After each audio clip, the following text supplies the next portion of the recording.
365 Days of Horsemanship, day 205 and 206. Yeah, pretty happy with these days. Day 205 yesterday was... I actually came up in the daylight, but I had loads to do yesterday. I had assignments to do and I used to do shopping, and there were all sorts of things going on yesterday. And I came up about lunchtime, but I was running a little bit behind with all my other errands. And actually I was really kind to myself, and I just came and said hello to both horses, gave Lawrence a little scratch on his face, and spent just a few moments with Mia. I was probably here for about half an hour in total, so 10 or 15 minutes with each horse, and just really checked in and just didn't put too much pressure on myself to get involved or invested in anything, and just come in and just check in and have that be everything. And it was a really good feeling to really recognize that I was just quite overwhelmed with all the things that I needed to do, and just kind of put myself first, while also feeling like I wasn't missing out on spending that time with them. So I was really happy with that. Today I came up and I had a plan in my mind, and actually I think having the plan was really useful, even though what actually happened in my sessions was nowhere near the plan.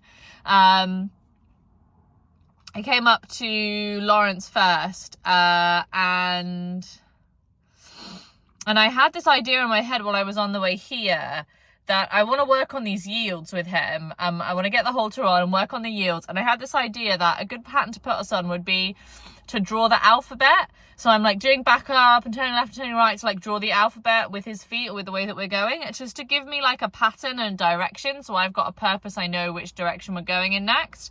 And it was really interesting because while I was thinking about it, I really realized that, the old Lucy, or Lucy even 6 months ago, would have then fixated on that pattern and been like, well, we have to finish the alphabet because this is the task that we're doing. And actually it's not about the alphabet. And then applying that to all the other times in my life where I've gotten so task focused with a horse, I think it's just a really different mindset to be in, and I think it really explains a lot of the challenges that I've had before, where actually the point of the pattern is not achieving the pattern. The point of the pattern is doing the movement that the pattern stimulates until the movement feels better. If you're stopping in the middle of a letter, or you're stopping in the middle of a figure of 8 or a subtone or whatever, because that's the moment, that release is happening on that moment where things are better, that's the point of the pattern. The point of the pattern is to put you in situations where your horse can feel better about certain movements or situations. And what I found was when I focused on the feeling instead of focusing on the task, I actually, interestingly, had a really interesting conversation, but I didn't really get very far with the pattern. I feel really happy with that because I feel like over time I'll then build that up until we can do the pattern and feel good about it, which is actually the point.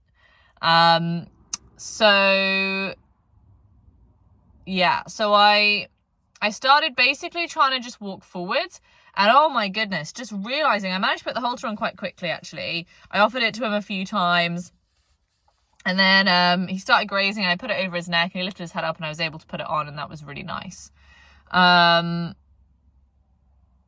then I started just with the one step. Like, can we just take one step together? And then adding the pressure with the stick, just kind of like on his flank area, the back part of his barrel.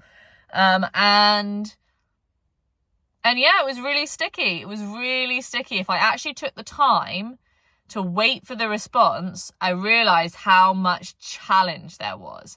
And I think with Lawrence, that's the moment. It's like there is this play in him, but if you overwhelm him and dominate him with pressure, he'll just go straight into flight.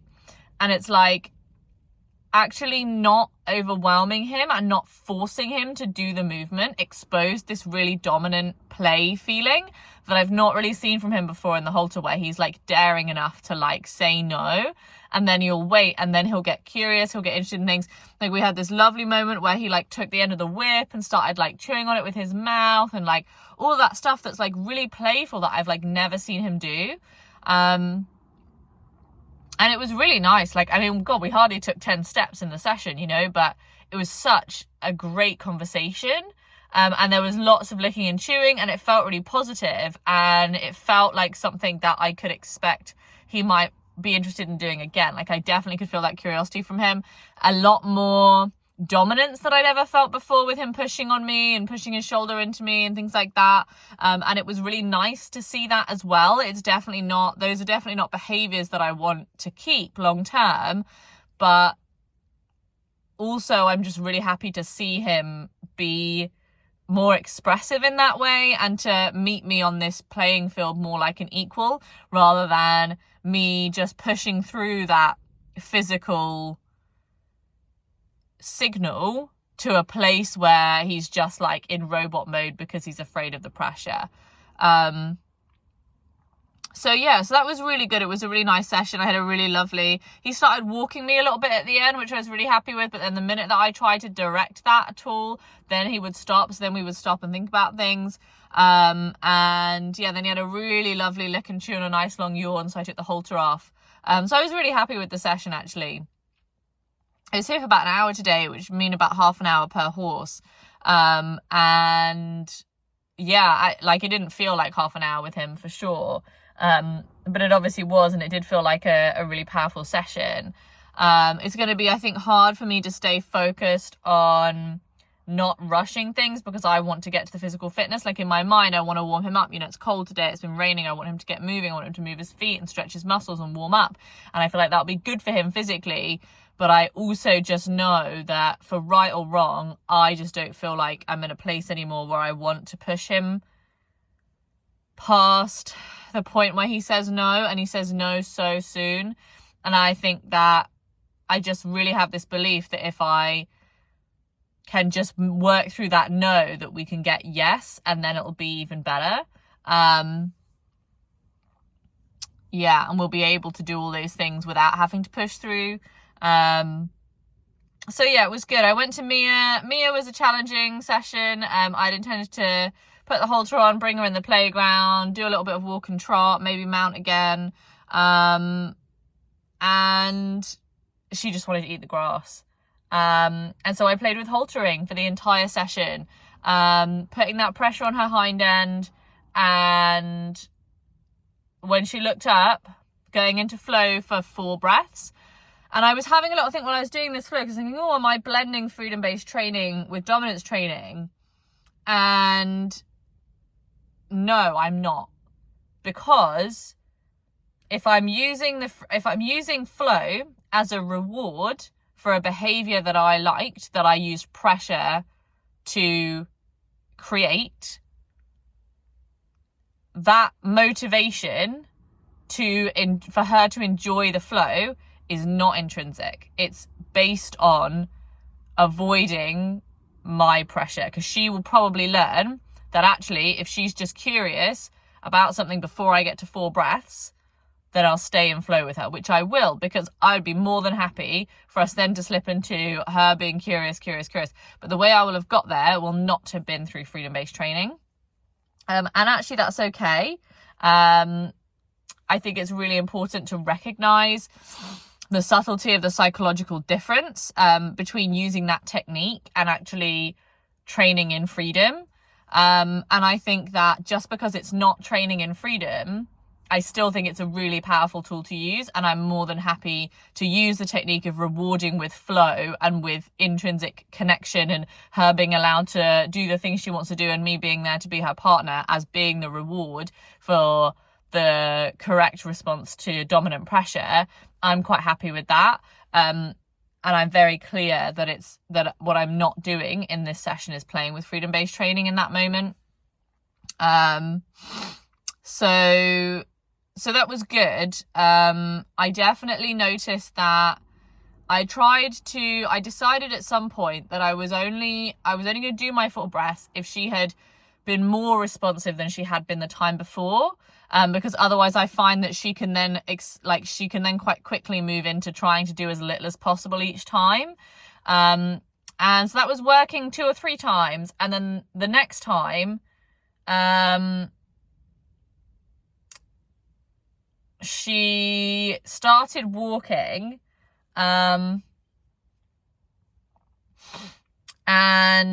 then went back down to the grass, and for some reason I think I didn't like it, and so I did 1 breath, and then I started the pressure again. And once I'd started, I reflected on the fact that actually that was something different that she was trying, and so I should have released there, because it wasn't necessarily less, it was just something different. And so then I got the change again, a good, sort of look up that I liked, and then did my full breaths, went again, and this time I saw her look around to me with curiosity, but she was still eating, and I didn't release the pressure, and I think I should have, because I think that moment of curiosity was the first moment that she had looked at me with curiosity without irritation, because every other time when she'd taken her head up and looked at me or this, that, whatever, there was always some annoyance there. And actually I missed 2 almost in a row places where I should have released the pressure. And after that, things got a little bit more difficult, and I think those mistakes made her less interested or motivated to play this game with me. Luckily, a noise happened across the field, and the whole herd got distracted by that and got very curious about the environment. And that was great for me, because when that herd particularly is concerned about the environment, it's really easy for me to step in slowly, calmly, walk up to the front in front of them, have a little scan across the environment, look for mountain lions and grass snakes and all that stuff, and decide that the environment's safe and put everybody at ease, and everyone feels like I'm a good leader. Everyone's got their focus on, things that are not their normal average self-focuses and grazing focuses. And so that was lucky, because I then was able to have a couple of nice moments with her where she asked me to itch her. And then I left.